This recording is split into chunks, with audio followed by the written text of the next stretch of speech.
Hi, thank you for joining me today on my channel. Today is an exciting episode because as I'm recording this is actually my wedding anniversary. Now that means nothing to you, but today's video is going to show off a recipe that kind of goes back to one that my wife and I really enjoy.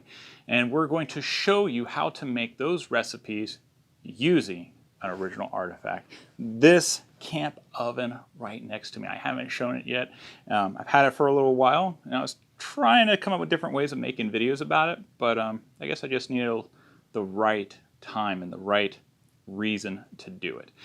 So we are going to talk about this oven, and you know, on this channel, we've talked a lot about different types of camping, from basic bare bones camping with just a haversack to even very extremely nice camping like deer camp, where you're going to be there for a long time, where it's a base camp, and you can glamp a little bit. You know, you bring a little bit more with you because you're there for a longer period of time, for whatever reason that may be. This episode is probably going to fit more into the glamping area. You know, certainly if you have a base camp, having something like this will make your life a little bit easier, but it's certainly not necessary, as I've shown you many videos before on how to bake using just your camp mess kits. So if you want to check out those videos, you should check them out after this one. Before we get started though, I gotta give a shout out to my patrons on Patreon, because without them and their support, you know, this channel just wouldn't be going where it's going. I really appreciate all of them. I want to welcome especially Mr. Smith, Mr. Denny, and his grandson. It means a lot to me that you guys like my channel so much that you're supporting me in that way, and I really appreciate it from the bottom of my heart. We are at, as of making this video, 840 subscribers. That means I only have 160 more subscribers to go to get my 1,000 goal before the end of the summer. So here's crossing my fingers, and with your guys' support, I'm sure we'll get there. All of you who are watching this, even if you're not a subscriber, I really appreciate you guys taking the time. I really do. All right, so let's dive into this thing. So this is a really cool oven. And these type of ovens came in all sorts of different sizes and made by all sorts of different manufacturers. Now, I can't date when this specific oven was made. However, in various campcraft books of the early 20th century, going as far back as the 1890s and different catalogs, this style of oven was around even in the 1890s. Now, this one was made by FOK, or Farwell, Ozmun, and Kirk company. Now, that's a hardware store company that actually was selling stuff that was made for them by other companies. So we will never know, well, likely never know, who actually made this oven. But it wasn't Farwell, Ozmun, and Kirk. They were just the supplier. Various companies made things for them. And this was the case for many different items. In fact, I even have a really cool old 19th century straight razor, and it doesn't have any brand on it. There's no name on it, and it was just considered a hardware store razor. You just go to a hardware store, and it would be there, you buy it, and it's a really good razor. I'm not knocking the quality because it doesn't have a brand. It's a really nice razor. It keeps its edge really well. But going back to this oven, now this type of oven could be used like how it is on a camp stove. Like this is my biggest camp stove. In fact, this one already has an oven attached to it if you watch my other videos. But this is a very, very large size. My camp cook is too small to use with this oven. So I had to get this big oven. You could also use it on a home gas range. In the early 20th century, stoves were getting pretty fancy, and they were getting pretty high end. They're really expensive, and this is also a time where credit was more of an availability to people. So people were spending money, oftentimes money that they didn't actually have to pay back, which contributed to the Great Depression in the 1930s. But buying things on credit was a very common practice in the early 1900s. But if you were a little tight on money, having smaller stoves or hot plates, which were readily available and much cheaper than a stove, that could get you by. And then maybe you'd buy something like this for your kitchen, and you would just use your stove that you already had and just put this on top of the burners, and it worked wonderfully. And this has a pretty big capacity. As we open it up, you'll see it has a couple different shelves. So this is a pretty nice piece of equipment. Another nice thing about this type of stove is it is mobile. You've got the cold handles on the side, so even while it's hot, you can lift it and move it as you need. If you really wanted to, you could use it over a fire. That's not the ideal situation.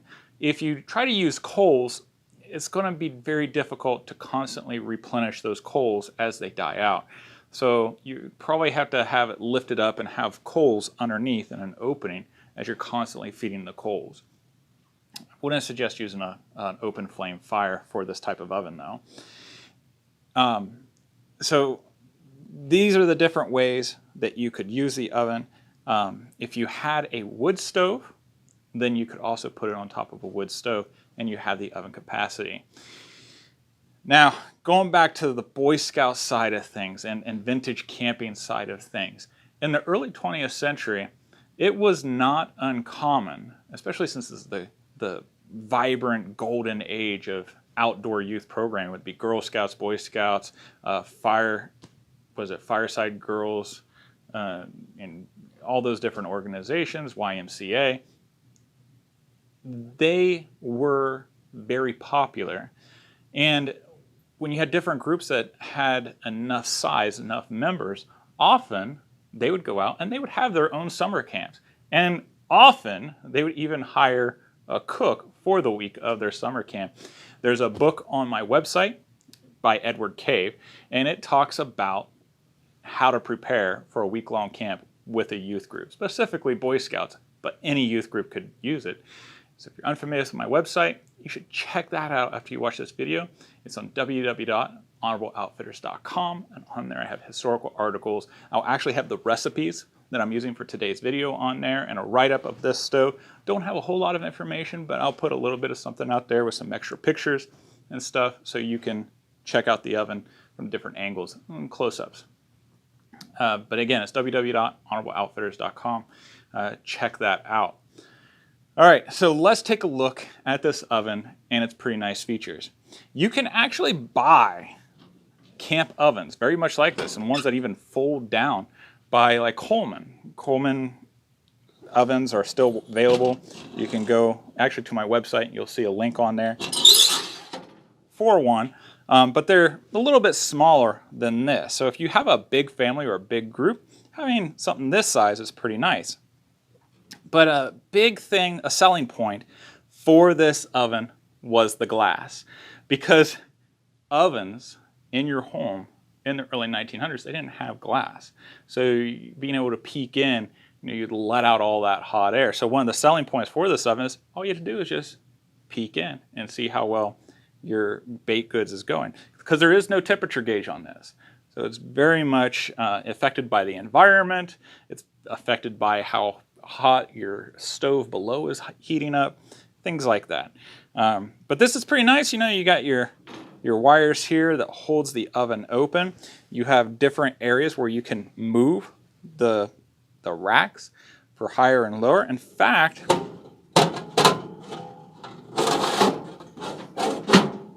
you can even remove this rack. Now this plate here is for heat dispersal, so it doesn't have a direct heat. So you have your burners underneath this is heating up and it's warming up the oven. Another nice thing about this oven is it does have a corrugated interior. So it's not just a single sheet of steel like my stove oven. My stove oven is just steel. So there's a lot of heat that transfers out and it's not really kept inside. This is a much more efficient way of heating the oven, keeping it warm, and baking at a consistent temperature. So you can actually raise this lower or higher depending on where you want your heat and of course where you want your rack.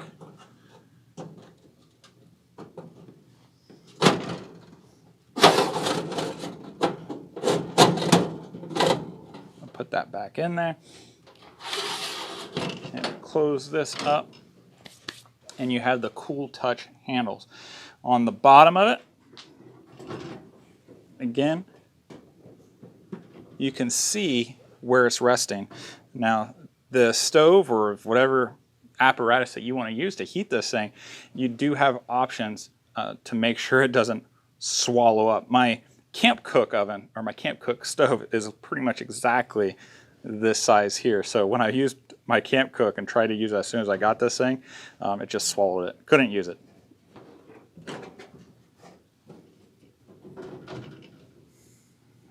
Okay, so we're going to put that back. So what are we going to cook on this oven today? Well, we're going to cook two things. One is an original brownie recipe. There's this hotel here in Ohio that my wife and I stayed at this past weekend to celebrate our anniversary. It's the Ohio's oldest operating hotel, and it's called the Golden Lamb. It's amazing. If you're in Lebanon, Ohio, check it out. You can even just visit and walk through and see all the historical rooms. It is so neat. But anyhow, my wife and I, we stayed there for the weekend. It was a lot of fun. It was opened up in 1815. Now, the recipe that we're showing today is not related to the Golden Lamb. It's actually related to another old hotel in Chicago. It's called the Palmer Hotel. Now, the Palmer Hotel invented this brownie recipe to be served at the Columbia Grand Exhibition, which is a big deal because you had all these different inventors, all this different stuff there to celebrate, supposedly Columbus finding North America, which now, we're shifting away from that a little bit. But, that recipe is still made in that hotel today. So if you go to my website, or even if you visit the Palmer House's website, because you can find it on there, they have it on there for you to view, you'll see it. But again, I'm not going to show you how to make it because it's a little bit involved. It requires a double boiler. It's very basic. It's not like it's a super complicated recipe, but trying to do it on my channel with the resources I have, it just wasn't going to happen. But we are baking it today. And I'll show you what it looks like. And I'll show you the ingredients that we're going to need for our other recipe. Okay, so this is the brownie recipe. As you can see there, it has a lot of nuts on top of it. When you're done making this, it's going to be more like a fudge, not like a traditional brownie that we get today. So it's suggested that you cool it, chill it, or freeze it when it's done baking. So this is already made, and I already have my stove heated up. So we're going to go ahead and pop this in there and get it baking because it takes a little while.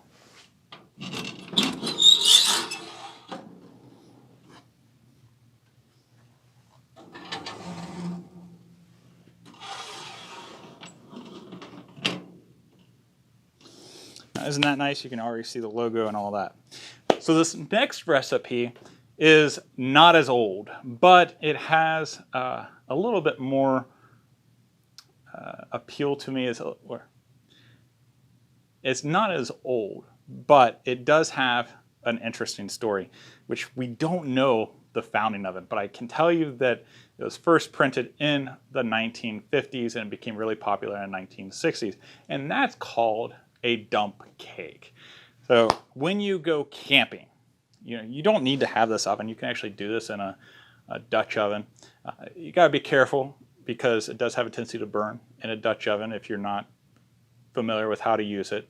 But it's really simple. It just requires a couple basic ingredients. So you're going to want a pan, and for this, since it's a camp recipe, we are using my aluminum top to my cook kit, which I did a video earlier. So we're using that. You're going to need cake mix. Now, whatever cake mix that you choose is completely up to you. I'm going with a standard yellow today. You're going to want a fruit topping that you want to put on the bottom. This is going to be our base layer. Today we're using apple. You're going to use 1 to 2 sticks of butter. Personal choice. How much butter do you really like? I like a lot of butter on mine. And you're going to want some type of soda or pop. It could be anything from a citrus base, or it could be a cola. It doesn't really matter. Experiment, because everyone gives it a little bit of a different flavor. It's pretty good. If you go with a chocolate cake mix, doing like a cherry cola of some sort is really good, if I may suggest. So first thing is we're going to get our can of fruit, pop that open, and we're just going to plop it in there.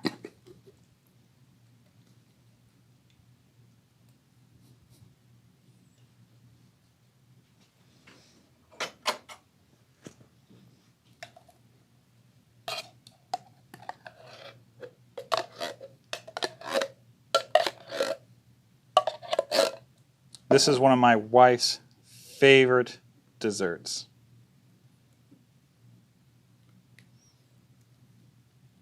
And even when we're not camping, sometimes we'll just make it. Next, you're going to want your cake mix. You want to pop that open. It's called a dump cake because all you're doing is literally dumping all the ingredients in.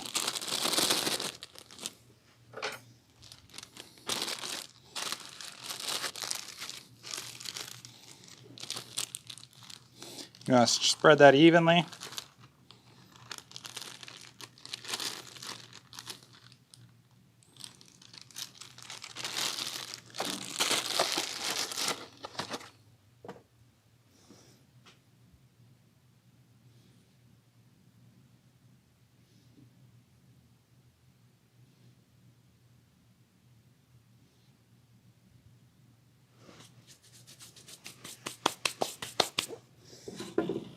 Next, the butter.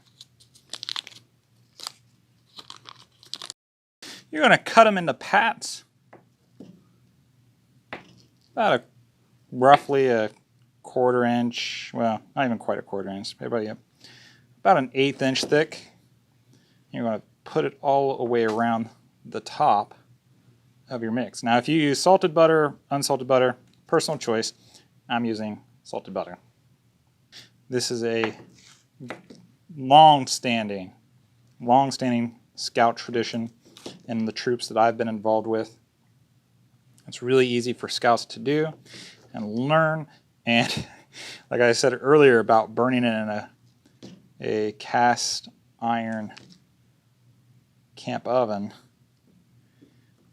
Scouts learn really quickly to take certain precautions. You can line your oven with some foil. That helps quite a bit. Just want to make sure that Scouts don't pierce it. Or your family, your kid. Doesn't matter if it's Scouts or not. When my family and I go out camping, kids love doing this. It's going to come up more like a cobbler. It's not really going to come up as a cake, even though you're using a cake mix.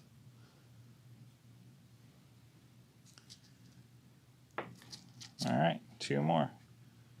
So I'll put that one in the center. Spread that out there. Spread that there.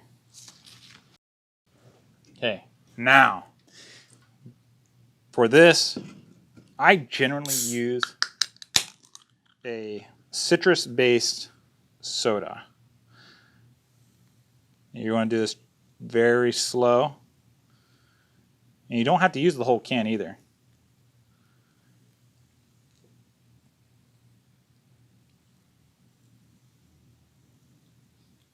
But very slow because it's going to fizz up on you.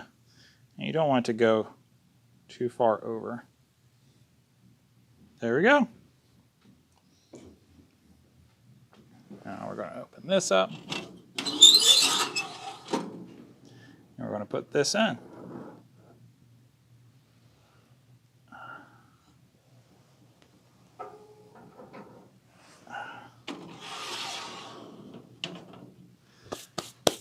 All right, I'll cut back when this is done baking and I'll show you what the final results are. I think you're gonna love it. If you liked this video and you found it useful, please go ahead and do me a favor and click like. That way other people find it and it helps them out as well. Really appreciate it. Thank you. It's been about 40 minutes and I look through the glass and it seems like the edge of the brownies is starting to crisp up. Now, according to the directions, that means it's ready to be pulled out. And the dump cake is pretty much a soft cobbler. So as long as you warm it up to your satisfaction, that's all that really matters for that one. So it's kind of nice in that way because it's very difficult for a Scout or young person to really mess it up. So you just gotta take it as it comes and fix it how you tend to like it. I know my one son, he likes it really gooey. I like it a little bit more done, a little bit more golden on top, but it's whatever you like. Let's check it out. As you can see, the bottom is the dump cake and it has that golden texture, that golden color that I really like.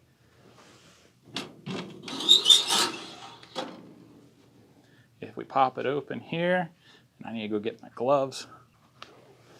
So pull that out. You can see the crisp and you can see the movement. So it's really, really gooey. And it's suggested that this gets put into the freezer or refrigerator and chilled for a while before you actually eat that. And if we take a look at this, this is also going to be a lot like a pudding, but there's the juices of either the soda and the apple coming through. That looks so good. So we're going to let this cool down, and I'm going to chill this in the refrigerator for probably about 5 hours. I might even actually put it in the freezer, and then we'll put it on a plate and I'll serve it and show you guys what it looks like. So you may be wondering, why did I choose these dishes to make for this particular video? Well, in general, this one here is historical. And when I found out about the first brownie, I just had to make it. It doesn't really fit in the time period that I generally cover, but the history was fascinating enough for me to make it and try it. And this other one, well, it's just because it's a camp favorite. And it goes as far back as to the 1950s, so we're almost at the time period where I generally cover for this historical campcraft stuff. But it's just so easy to make, and it's family friendly. And in fact, I only have this serving left because when my family found out that I was making this, they just gobbled it right up. So this is what's left. And when you're done baking yours, you might have some uncooked cake mix in the final product, and that's completely normal. It's not going to hurt you at all. I prefer to serve this warm, and if you want an extra delicious treat, try having it with some ice cream. It's really good. Now, I've never made this before. I've never tried this before, so this is completely new to me. It's been sitting in the refrigerator for about 6 hours, and you can see that it's not sliding like it was before. So it's nicely chilled. So we're going to go ahead and cut into that now. I'm going to go into my World War II mess chest here, grab my knife. Of course, we'll need a fork.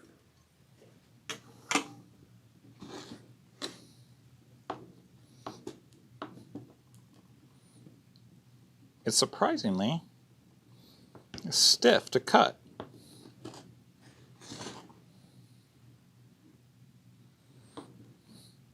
And what's put on top of here is an apricot preserve mixture. So it's 1-to-1 ratio of apricot preserves and water. And then about a teaspoonful of gelatin, unflavored gelatin. So that part right there definitely looks like a brownie. In fact, I'll move the camera so you can see it.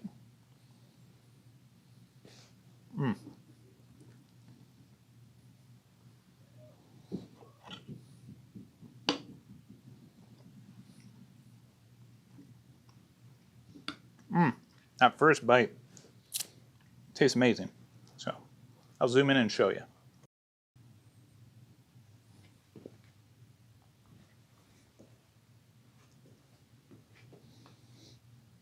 I would say the consistency is like a really thick granular fudge.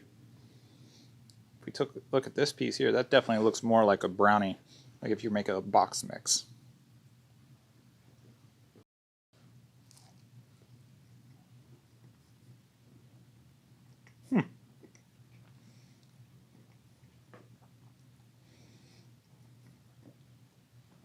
I honestly have my doubts about the apricot preserves as a glaze,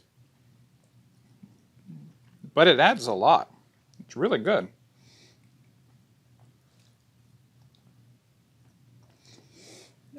If this wasn't chilled, I don't think I'd be able to eat it because it's not cakey like your traditional box brownies. It's very much like a fudge, but it is absolutely delicious.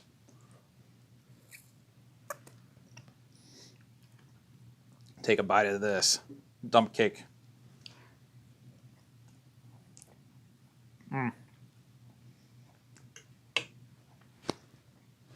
Both are fantastic. If I had to choose between the two, I'm a chocolate guy. I'd go for the brownie. But I strongly suggest that you try this dump cake recipe either in home or in your backyard, your next camp out. It's super simple. Kids love making it, and it's really difficult to mess up. So give that one a shot. If you want the recipe for the brownie and for the dump cake, please check out my website, www.arnoldoutfitters.com. I'll have it on there with a write-up and a link to the original recipe, because I got this recipe from the Palmer House website. So you can check that out, and they've got a really interesting historical write-up themselves about the development of the brownie. And they still serve it at their hotel, which is pretty cool. I hope you liked the video. If you did like it, please go ahead and click like. That way other people find it. You'll be helping them out as well. If you haven't subscribed, you want to subscribe, because next week's artifact is really unique to the 1920s. And it's a skill as well. So we're going to combine the two videos. So click subscribe. Don't forget the notifications button. That way you don't miss out on it. If you're interested in this stove, then you want to go ahead and click this one right here. It gives you the whole history, and I show you how it's lit, and it's pretty interesting. If you're interested in another cooking video, then check this one out over here, and you'll like that one as well, I promise.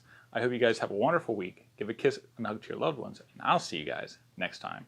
Take care.